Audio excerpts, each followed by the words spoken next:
स्वागत है आप सब लोगों का हमारे इस यूट्यूब चैनल में। मेरा नाम है रोहित लगस और आज इस वीडियो में हम लोग बात करने वाले हैं कि मुकेश अंबानी जी जो है एक 5 क्रिटिकल माइलस्टोन का टारगेट उन्होंने रखा है जियो फाइनेंशियल सर्विसेज के लिए। जानेंगे क्या है वो माइलस्टोन, क्या क्या जियो फाइनेंशियल से एक्सपेक्टेशंस रहेगी आने वाले कुछ सालों के लिए। तो चलिए करते हैं इस इंपॉर्टेंट वीडियो को शुरू। तो मैं आप सब लोगों के लिए लाया हूँ एक व्हाट्सएप कम्युनिटी ग्रुप और टेलीग्राम ग्रुप जिसमें आप लोगों को कंटिन्यूसली अपडेट दिए जाएंगे और इसकी जो लिंक है वो आपको कमेंट सेक्शन में देखने के लिए मिलेगी।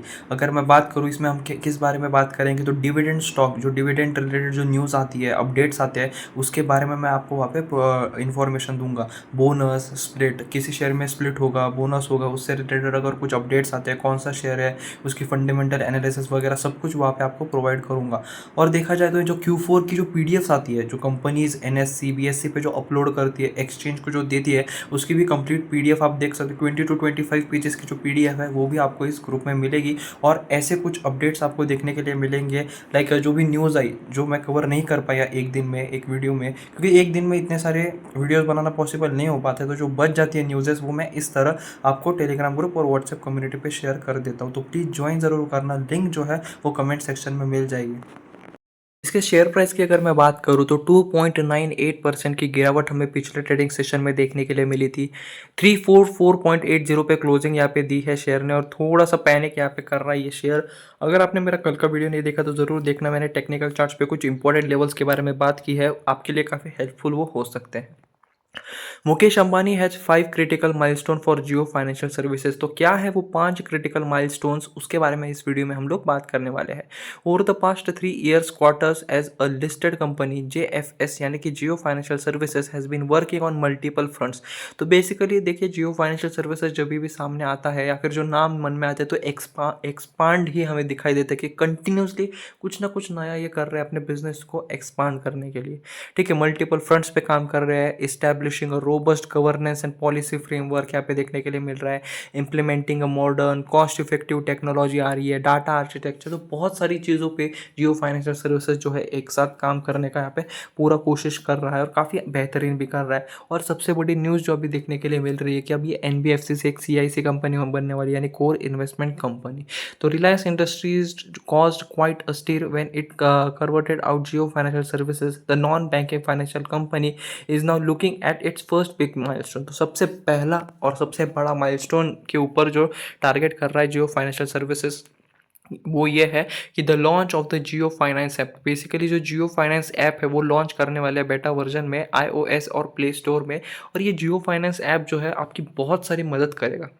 बेसिकली जो फ़ोनपे गूगल पे वैसे रहता है ना, वैसे जियो फाइनेंस ऐप, पर सिर्फ आपको पेमेंट नहीं, यहाँ पे बहुत सारी चीज़ों में आपका यहाँ पे हेल्प करेगा ये जियो फाइनेंशियल ऐप। इसके बारे में डिटेल में हमने बात की है वीडियोस में, तो वो आप देख सकते हो। This app consolidates the offering of JFS group, providing a digital simple and unified platform to distribute financial product to consumer. तो बेसिकली जियो फाइनेंशियल सर्विसेज के जितने भी प्रोडक्ट है वो आपको इस ऐप में मिल जाएंगे। आप पेमेंट भी कर सकते हो, फिर नॉन बैंकिंग फाइनेंशियल में आप देख सकते हो लोन भी अप्लाई कर सकते हो वगैरह, बहुत सारी चीज़ आप मतलब सोच भी नहीं सकते। इतने सारे प्रोडक्ट्स है जियो फाइनेंशियल सर्विसेज के जो यहाँ पे वो लॉन्च करेंगे जियो फाइनेंस ऐप में, और ये बहुत बड़ा माइलस्टोन है। और अगर ये सक्सेस रहता है तो इससे जियो फाइनेंशियल्स के जो बैलेंस शीट है इसमें काफ़ी बेहतरीन पॉजिटिव इम्पैक्ट देखने के लिए मिल सकता है।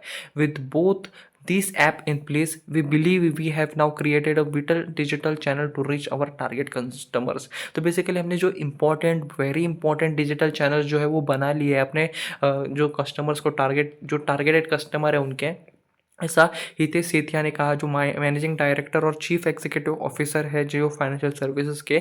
उन्होंने यहाँ पे इन्वेस्टर्स को कहा कि इट ऑलरेडी हैज़ 500,000 डाउनलोड ही एडेड। तो बेसिकली 500,000 डाउनलोड्स यहाँ पे हो चुके हैं इस ऐप के।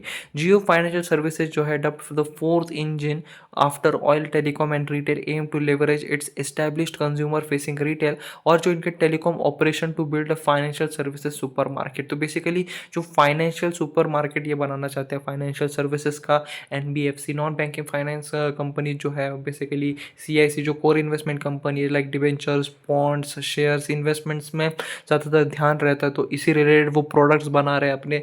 और जो है उनको क्या, उनका जो टारगेट है वो एक फाइनेंशियल सर्विस सुपर मार्केट बनना है। और उन्होंने जो ये ऐप लॉन्च किया है बेसिकली वो उनका सबसे पहला और सबसे बड़ा माइलस्टोन यहाँ पे साबित हो रहा है। लगभग 500,000 डाउनलोड्स हो चुके हैं और धीरे धीरे कर कर इनके डाउनलोडर्स जो है वो काफ़ी बढ़ रहे हैं, और इस वजह से आने वाले वक्त में ये बहुत ही ज़्यादा इंपॉर्टेंट इम्पैक्ट यहाँ पे ये डालने वाला है। इसे जो हमारा जियो फाइनेंशियल सर्विसेज है, इसका पहले नाम रिलायंस स्ट्रेटेजिक इन्वेस्टमेंट्स हुआ करता था। बाद में इसका नाम बदल दिया गया, जियो फाइनेंशियल सर्विसेज किया गया, position as a large NBFC में गिनने लगे इसे। It operates as a holding company, एक होल्डिंग कंपनी है with new web of consumer centric subsidiaries and associate firms in areas like. तो बेसिकली ये कहाँ कहाँ काम कर रहे हैं, उस बेसिस पे उन्होंने कहा कि लेंडिंग पे इनका ध्यान है, पेमेंट प्रोसेसिंग पे ध्यान है, इंश्योरेंस ब्रोकिंग पे ध्यान है, एसेट मैनेजमेंट पे भी ये बिजनेस करते हैं। In fact in recently received financial approval from the Reserve Bank of India for converting Jio financial services from an NBFC to core investment company.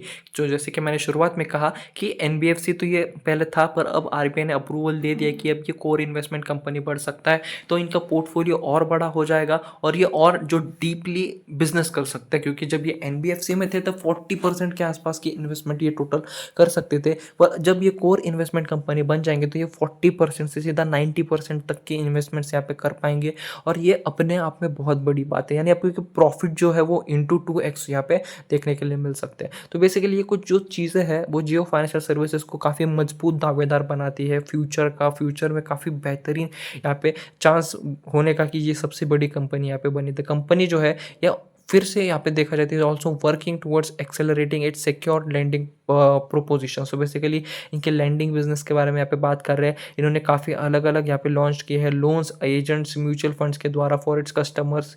We are progressing with home loans, तो basically ये home loan भी provide करते हैं sandbox के जरिए, and slated for consumer launches post our beta phase ही event. ठीक है, it has also started its operating lease business, तो बेसिकली लीज बिजनेस पे भी ये घुस चुके हैं, और इसकी न्यूज़ भी मैंने आपको यहाँ पे सुनाई थी कि एयर फाइबर डिवाइसेस के जरिए अब ये अपने देखा जाए तो यहाँ पे लीज का बिजनेस भी शुरू करेंगे। द कंपनी टास्क, ये जो device as a service model जो है for consumer device air fiber phone laptop is expected to create an altogether new market as it is not something large NBFCs और bank have done so far. तो basically NBFC sector में जितने भी इनके competitor हैं वो भी अभी तक इस लेवल पे नहीं पहुंचे जिस लेवल पे काम यहाँ पे जियो फाइनेंशियल सर्विसेज कर रहा है। बेसिकली एयर फाइबर के थ्रू लीजिंग, यहाँ पे लेंडिंग, लीजिंग, लोन प्रोवाइड करना और जियो फाइनेंशियल प्रोडक्ट्स को यहाँ पे मार्केट में लाना, अपने जियो फाइनेंशियल सर्विसेज के जो फाइनेंशियल प्रोडक्ट्स है उसे और ज़्यादा एक्सपांड करना, कंटिन्यूसली कुछ ना कुछ इंप्रूवमेंट, कुछ ना कुछ नए इनोवेशंस करना, और इनका सपना है कि ये फाइनेंशियल सर्विसेज सुपर मार्केट यहाँ पे बने। जियो पेमेंट बैंक की बात करें तो post the digital revamp has seen adding over 1 million current and saving account। तो बेसिकली इनके कासा में भी बहुत बड़ी जंप यहाँ पे देखने के लिए मिली जो जियो पेमेंट बैंक के हमें अभी फिलहाल बात कर रहे हैं। With the revamped tech stack the Jio payment bank can now open a digital saving account for its customer online in only a few minutes. तो आप घर बैठे ऑनलाइन यहाँ पे डिजिटल सेविंग अकाउंट यहाँ पे बना सकते हो, ऐसा सेथिया ने कहा है। The bank also offer a virtual रुपए प्लेटिनम डेबिट कार्ड, आपको प्लेटिनम डेबिट कार्ड भी मिलेगा यहाँ पे जो डिजिटल यहाँ पे रहेगा, वर्चुअल रहेगा, यानी आपके हाथ में नहीं होगा पर आप मोबाइल पे उसे यूज़ कर सकते हो। द डिजिटल सेविंग अकाउंट तो in its very nascent phase has garnered over 1 million active customer to do. तो बेसिकली उन्होंने यहाँ पे बात की है कि जो उन्होंने शुरू किया है वो काफ़ी मतलब डिसेंट है, काफ़ी बेहतरीन है, और आने वाले वक्त में एक रिवॉल्यूशन यहाँ पे होने वाला है एनबीएफसी सेक्टर में, कोर इन्वेस्टमेंट कंपनीज़ में और एनबीएफसीज में भी देखा जाए तो जियो फाइनेंशियल सर्विसेज जिस स्तर पर अभी काम कर रही है ना टेक्नोलॉजी में, वो बहुत ही ज़्यादा इम्प्रूव्ड है। क्योंकि देखा जाए तो बैंकिंग सेक्टर में अभी भी हम ऐसे बैंक में जाके बेसिकली कोई पावती या फिर रिसीट वगैरह भरकर ऐसा कुछ नहीं रहता, बहुत ज़्यादा ऑनलाइन हो गया क्योंकि टेक्नोलॉजी जो है वो बहुत इंपॉर्टेंट है फाइनेंशियल वर्ल्ड में, और जिसका ध्यान ये जियो फाइनेंशियल सर्विसेज बहुत ही अच्छी तरह से रख रहा है। तो बेसिकली ये कुछ इंपॉर्टेंट पॉइंट्स है जियो फाइनेंशियल सर्विसेज से रिलेटेड जो वो काम कर रहा है, कुछ माइलस्टोन है क्रिटिकल। तो आज के हमारे इस वीडियो में सिर्फ इतना ही था। आई होप आपको ये वीडियो पसंद आया होगा। Thanks for watching, please subscribe.